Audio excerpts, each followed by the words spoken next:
What's up, Inspirators? It's me, Tony Doyle, TonyDoyleInspires.com, and I am standing inside of a grass hut today. I'm keeping my voice down just a little bit, so hopefully you guys can hear me.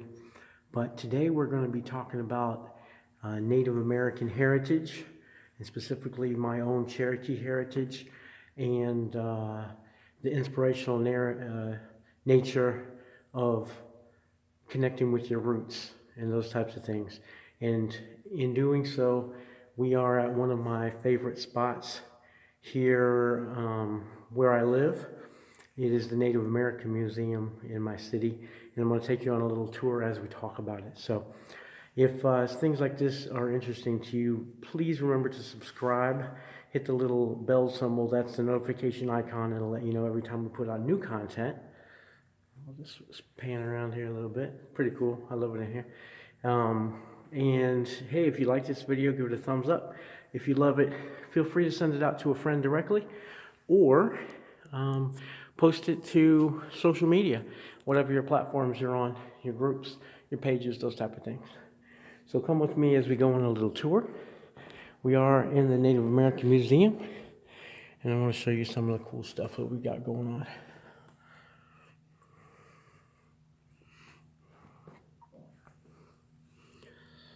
So this museum specifically is a celebration of the culture here in Indiana, but it does cover lots of different Indian, they would call, Native American, indigenous peoples, and the things that they were good for, good at, and kind of the things that we should celebrate in our culture, a lot of which we still currently have, and we may have lost the origins to such as weaving. So I'm just going to take you on a little bit of a tour here and let you see what we've got. Like I said, this is an inspirational place for me. My great-grandmother was Cherokee, and if you guys know anything about the history of the Cherokee, not great. As with all Native peoples, were not treated well by the English settlers. Got some cool stuff here. So I'm just going to take my time and kind of show you around a little bit. So we talk about that. I'm going inside another here. So this is what's called a longhouse, meeting place for northeastern tribes. Of course, these reeds more than likely will go completely over the top, protect it from any kind of wind or elements from outside.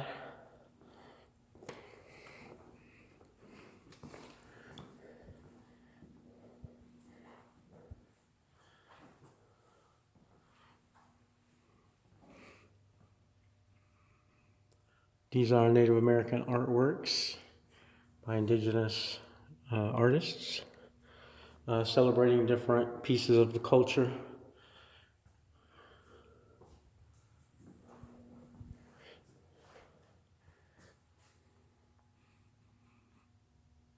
How many of you guys are familiar with your ancestry, and have you tapped back into that?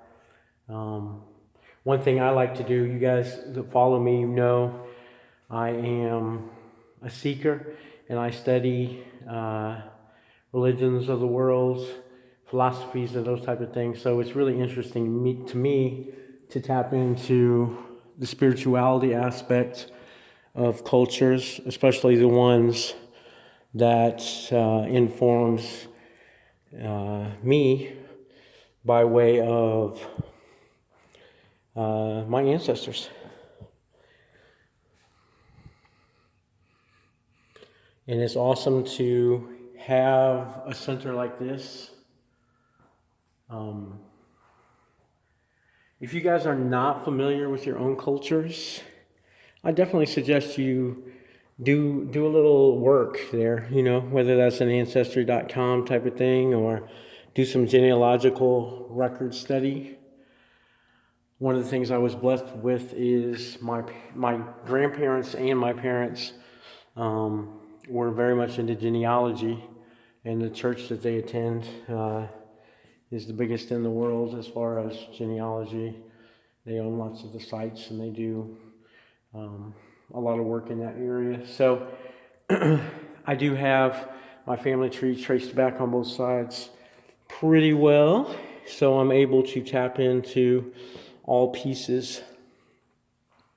One of my favorite pieces to tap into absolutely is this Native American heritage, the indigenous people, and I can see a lot of the social justice type of things that myself and my family stand for, how it was informed on that side, especially by our indigenous roots. So hopefully this is interesting for you guys. Like I said, I find a lot of inspiration. I like to come here quite a lot, actually. The cool thing about this Native American museum, it is very active. They do a lot of teaching, especially for kids. They do weekend programs where they do Native American crafts and all kind of different things.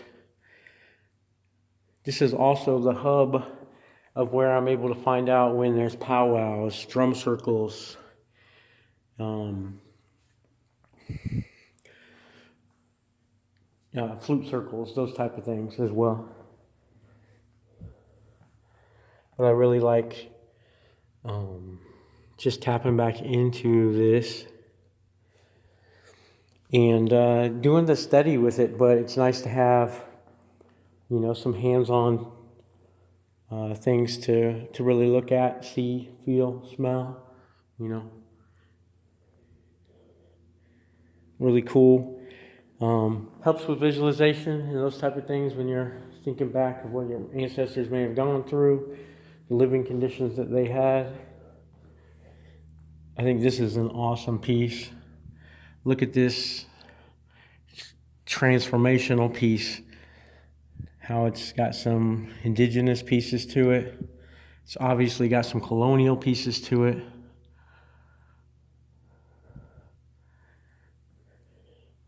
In that in-between time.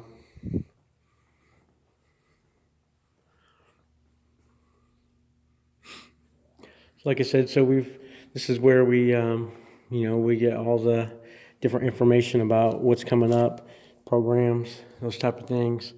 If we do have any special programs like drum circles or flute circles, powwows, which come through a couple times a year, and I like to check that out, and I'll definitely take you guys with me when we go to the next powwow, and you can check that out if you've never been. Awesome experience. Hello.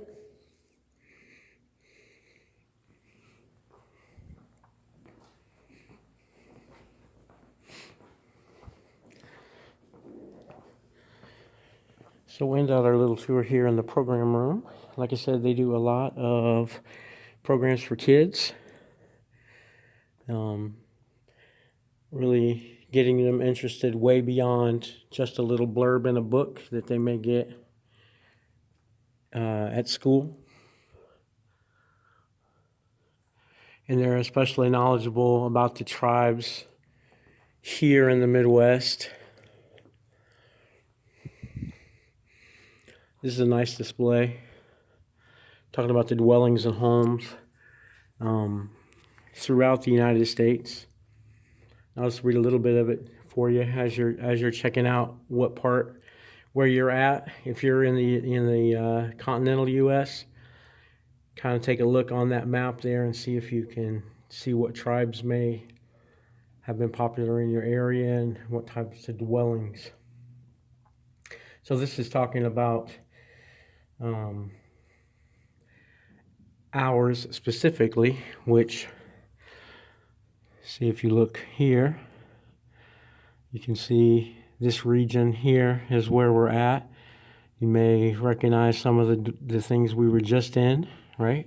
We just saw some of those firsthand. But whatever area you guys are from, take a look on there. I'll read a little bit about this. It says, throughout the world, people make their homes out of whatever material they have on hand. Because there is such a variety on the nature in North America, all sorts of dwellings were fashioned by the inhabitants. In the eastern half of the country, trees provided the basis for houses. The people of the desert Southwest, who had few large trees, used mud for their homes. Okay, I'm sure you guys have seen the mud dwellings in the rocks and the crevices, and it's super interesting. As you study this artwork, notice the similar earth lodges of the Pawnee in Nebraska and Arizona to Arizona's Navajo Hogans. The wigwams of the Canadian Micmac look like very similar to the teepees of the northern plains. Compare the wigwams of the Great Lakes area to those of California. Similar, but obviously protecting from different elements, so a little bit different as well. So we'll just get some close-ups here. Move on. There's your wigwams. So this is the region we're in, is the Great Lakes. Florida region for you Florida folks. The northwest coast. So that's the plank houses. That's using a lot of the forests to their advantage. We see the teepees of the Great Plains. Very famous cowboy and Indian type of stuff. But there's the Pueblos in New Mexico. And there are the similar, but not exactly the same, the earth lodges of the Central Plains. And then in Arizona. Once again, similar, using the earth, but also a little bit different based on, the elements that they had to protect from. A couple more displays in here, finish it out.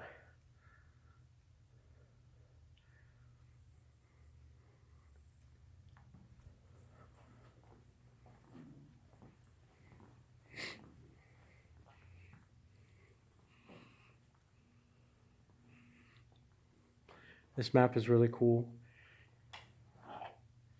Actually shows, let me get it, see if I can zoom in on the key a little bit for you. So it's native languages and the language families.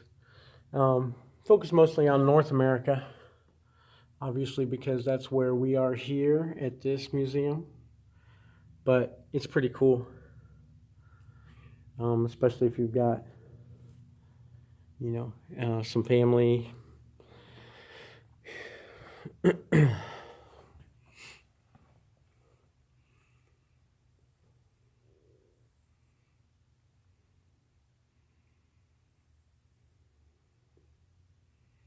Nice little display of, you guys see the timeline here? Goes from 9,000 BC to literally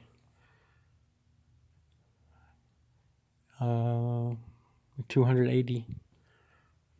So interesting stuff. Here's another one about, they call it the story in stone, as their fashion and weapons tools, different time periods, different regions, all very similar, right? So, all right. And like I said, this is just a little workspace in here, and do a lot of programs. They do a lot of stuff for scouts and things like that on Saturdays here. So, native tribes once again. And then here is a more detailed map of the state of Indiana.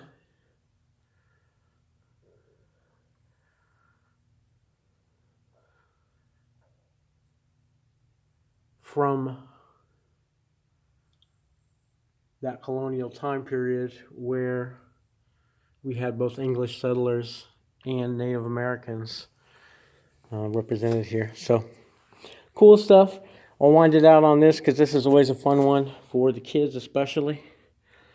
You can see here, it says on this table, along with the bison bones and the deer antlers, you guys see that stuff? You'll see a jackalope skull.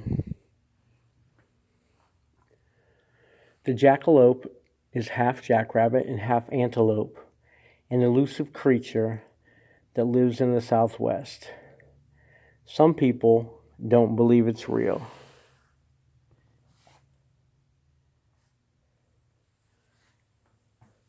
What do you think? Hope you guys enjoyed this tour and a little bit about my history. I'll go into it more.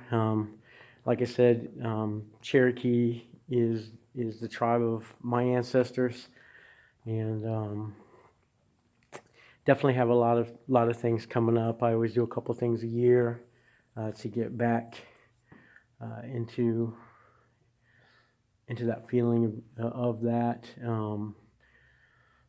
So, and I'll let you know when there's when we have a drum circle and a flute circle.